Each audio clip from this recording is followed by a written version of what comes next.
ذاکر عباسی فاضل جامع Banuri town Karachi channel کو subscribe. جس سے روزہ مکروہ ہو جاتا ہے وہ ہے ٹوتھ پیسٹ اور منجن کا استعمال۔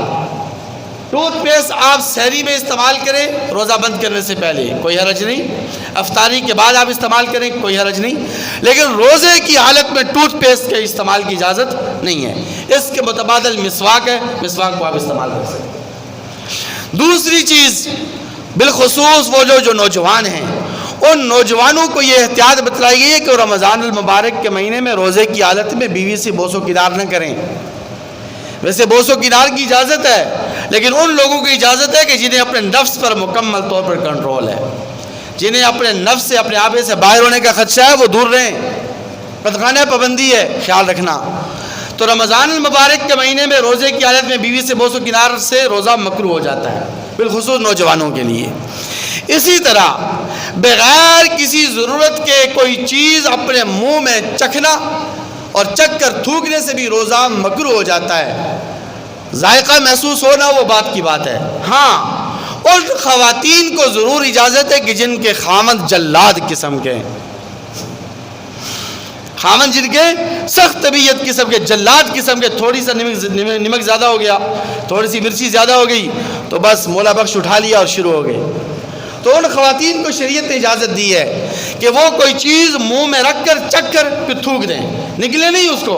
ایسے خواتین بار بار چکھتی رہیں اور ساتھ ساتھ مزے بھی لیتی رہیں، بہت روزہ ہو گیا، ایسا بھی نہیں ہے۔ چکھ کر تھوک سکتی ہیں خواتین، لیکن عام آدمی کو اجازت نہیں ہے بغیر کسی ضرورت کے اگر وہ کوئی چیز بار بار منہ میں ڈالے گا کھانے پینے کی تو اس سے روزہ مکروہ ہو جائے گا۔ اسی انداز سے روزے کی حالت میں غیبت سے بھی روزہ مکروہ ہو جاتا ہے میرے مسلمان بھائیوں۔ لیکن بعض علماء نے تو یہاں تک لکھا ہے کہ یہ غیبت چونکہ بہت شدید گناہ ہے، بہت بڑا گناہ ہے، اس لیے بعض علماء یہ کہتے ہیں کہ غیبت سے روزہ فاسد ہو جاتا ہے۔ اب کریں غیبت، آپ روزہ بھی رکھیں غیبت بھی کریں، رمضان کے بعد خالی ہاتھ واپس جائیں گے۔ اس لیے کم از کم یہ جو مہینہ ہے رمضان المبارک کا مہینہ، اور روزے کی حالت میں اپنے آپ کو غیبت سے بچائیں۔ یہ غیبت ویسے بھی بہت بڑا گناہ ہے، الغیبت اشد من الزنا، زنا سے بدترین گناہ ہے۔ بڑی عجیب بات ہے، زنا اور بدکاری کو ہر کوئی گناہ سمجھتا ہے، لیکن حضور جس گناہ کو زنا سے بدترین گناہ قرار دے رہے ہیں اس سے ہم نہیں بچ رہے۔ تو غیبت سے بھی روزہ مکروہ ہو جاتا ہے، اس سے اپنے آپ کو بچائیں۔ اسی انداز سے روزے کی حالت میں لڑائی جھگڑا بھی اگر آپ کریں گے بلا کسی وجہ کے، وجہ کا مطلب یہ ہے کہ ایک تو یہ ہوتا ہے کہ انسان خطا سے ہے، خطا کا پتلا ہے، کمزور ہے، ضعیف ہے، وَخُلِقَ الْإِنسَانُ ضَعِيفًا، لیکن بلا وجہ بات بات پہ لڑنا جھگڑنا گالم گلوچ کرنا، اس سے بھی روزہ مکروہ ہو جاتا ہے۔ تو ویسے بھی روزے کی حالت میں انسان کی طبیعت کے اندر صبر اور استقامت ہوتی ہے، تو کم از کم روزے کی حالت میں لڑائی جھگڑوں سے اپنے آپ کو پاک رکھیں تاکہ روزہ آپ کا مکروہ ہونے سے بچ جائے اور محفوظ اور مامون ہو جائے۔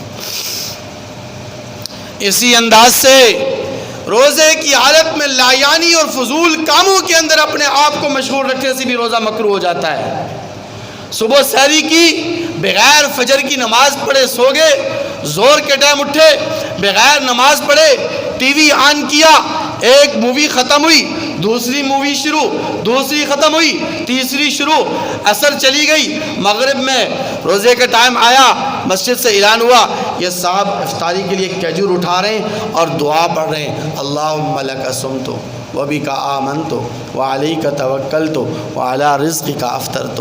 ارے تمہاری مثال تو پھر ایسے ہی ہے کہ جیسے کسی بیل اور جانور کے منہ کو باندھ دیا جائے اور اس کو کھانے پینے کی اجازت رہو، تم نے بھی ایسے ہی کیا، بس منہ کو باندھ کے رکھا، باقی نہ عبادت نہ نمازیں، سارا کام فضول لغویات میں، شطرنج کھیلتے ہوئے، تاش کھیلتے ہوئے، لڈو کھیلتے ہوئے اور دیگر فضول لغویات میں وقت گزارا، اور پھر دوستوں کو مغرب کے بعد کہا آج میرا روزہ بہت اچھا گزرا ہے، آج تو مجھے پتہ ہی نہیں چلا، محسوس ہی نہیں ہوا روزہ کیسے، روزہ کہتے ہیں روزہ بڑا مشکل ہے، کہاں روزہ مشکل ہے بھائی، مجھے تو آج محسوس ہی نہیں ہوا اتنا اچھا میرا روزہ گزرا ہے۔